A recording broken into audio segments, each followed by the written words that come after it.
Hi, I'm Melissa Hall, and check out that matted big boy. I'm a certified feline master groomer and a cats only groomer. I've been doing this for many years. And this guy here, Mr. Whiskers, drove over 50 miles to see me today. She said that she's from a smaller town in California and she couldn't find anybody since her cat groomer quit grooming cats. And he's in pretty bad shape today. He's got a foot full of litter, legs are matted, pretty much pelted. So I like to begin my lion cuts at the tail, and I've never groomed him before, so that's just kind of one of the areas I like to start at. A lot of cats do not like their tail touched, so if we're going to have to put the tail in a pom-pom, which I did because his was matted, I like to start there, and that'll pretty much let me know if he's going to have any catitude. But his tail was pretty matted, so I'm going to have to leave a smaller tail palm than I normally do. It's very greasy. He had some stud tail. He's also got a couple little moles and like wart type things on the back by his tail base there. So I'm using Wahl KM10 clipper with a number 10 blade. One of the things you want to do is get underneath the matting. He's licking. He says, I can't get any of that myself. I'm a big boy and I can't lick that. So I start digging what I call a pocket under the matting because we can never, ever, ever clip through this matting. We have to clip under it. So I tell groomers, help that in your brain, underneath the matting with a number 10 blade. I never, ever have had to use anything shorter than a 10 blade.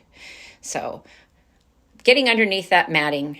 And these kind of grooms are very challenging, even with a cat that is being good and he's just licking. He says, oh, it feels good. Thank you. You can see he's got a lot of dandruff underneath there. I will be giving him a bath. I bathe 99.9% of all my cats.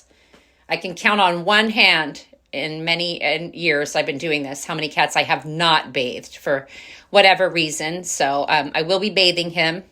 And his mom, his pet owner, I call him Mom, she did say that she bathes him sometimes at home too. There you see I'm clipping underneath those pelted pieces. And I have him in the cat's comfort position, so I'm going to work on everything I can get while he's just sitting on my table or laying on my table. My partner is scratching his chin, just rubbing him, and he's a very sweet cat. This is a lot.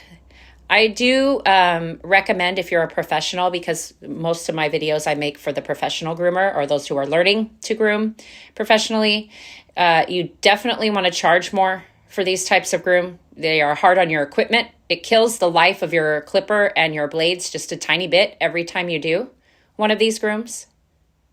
And you see I'm going with the grain. Sometimes I go with the grain. It's however I can get underneath that big pelt. I have to have a pocket. I can get underneath it. See, and you can tell it's just a huge, like turtle shell, one hunk piece. Two hands, one to stretch the skin. So if you're ever like, how do I get this? How do I get this without cutting them? Stretch your skin. There's one big piece. So I'm going to give him his bath.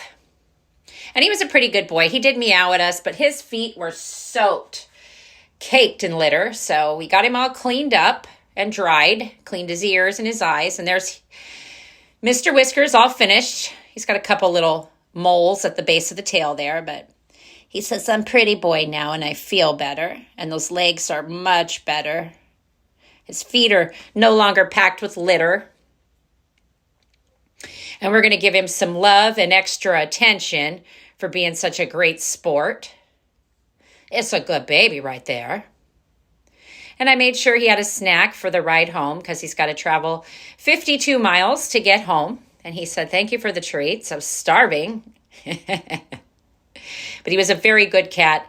And we get to see him again at the end of April. Thanks for watching.